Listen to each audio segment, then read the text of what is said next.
how to download and install CapCut on your Windows laptop. So log on to the website capcut.com. Now you have two options, right? Well, you have a couple of options, but you have two major options right here. You have the option of trying CapCut online. That is, if you want to download, if you want to edit videos directly on the CapCut website, you can use this option.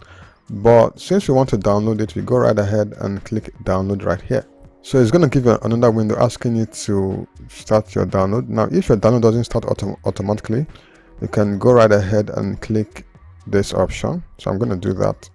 And then a dialog box would pop up with your download, the .exile installation file.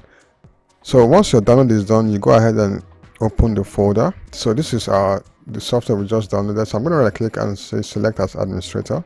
Now I already have CapCut installed on my PC, so I don't want to reinstall. So I'm just going to go right ahead and click no. But this is basically how you can download and install CapCut on your PC. So this is how your interface would look like when your installation is done. So thanks for watching. If you found this useful, please give this video a like, share this video with your friends, and also subscribe to my channel because I make a ton of tech videos every week.